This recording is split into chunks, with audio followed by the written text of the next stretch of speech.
2016 was the year for major growth in the agriculture sector. The largest came in the July to September quarter.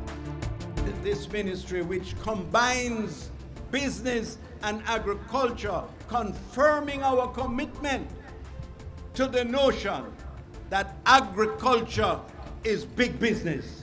This is the ministry that is going to increase the level of growth in the country, on whom everyone has to rely. Growth in the year was complemented by a downward trend in the country's food import bill. 0.7% or a $2.4 million reduction was registered for the period January to May 2016. Data on export revealed an increase of almost 20% for the same period. The Ministry of Industry, Commerce, Agriculture and Fisheries targeted key areas to drive growth and productivity during 2016. These included getting farmers to operate through production and marketing organizations and benevolent societies, and providing inputs and marketing support for the Import Substitution Program, the Eat Jamaican campaign, and the Onion Development Program. Support was also given to farmers to increase production and productivity. Cash and grants valued at $1.1 billion was allocated to the Irish Potato Expansion Program to meet the target of supplying 100% of local demand. The Ministry of Industry, Commerce, Agriculture and Fisheries has committed to contribute by direct cash injection $48.3 million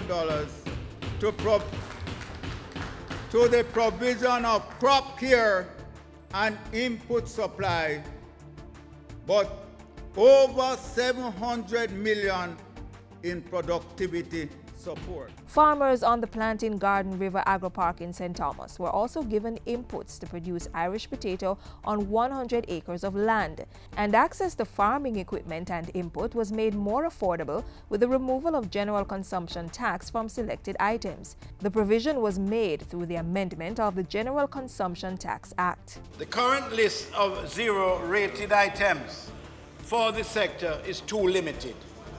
Our vision for agriculture is bigger, and we must empower our farmers to enter the modern era. The Agriculture Minister also made provisions to remove the rate of special consumption tax payable on alcohol used in the manufacturing process.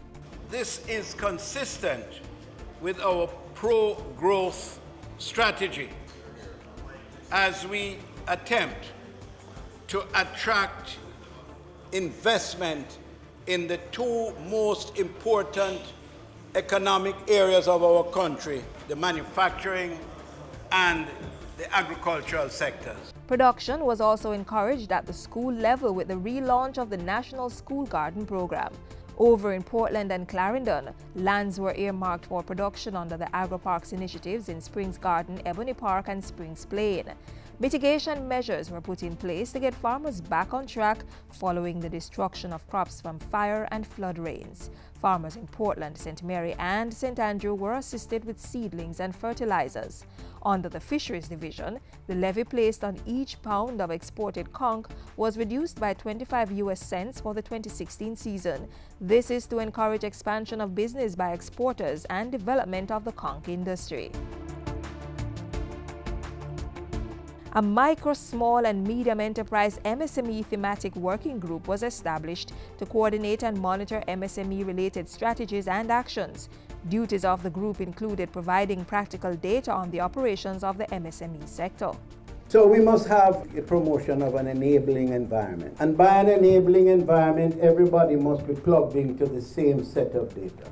A Msme Office was created as a central unit to implement and monitor MSME and entrepreneurial policy. It also coordinates initiatives across ministries and government. In addition, MSMEs were assisted in their approach to angel investors for financing.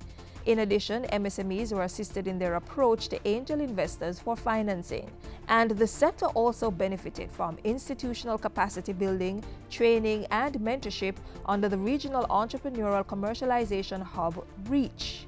My mission is to elevate the MSMEs to a formal and structured sector in the Jamaican economy and to accord them the dignity they deserve as critical contributors to national building.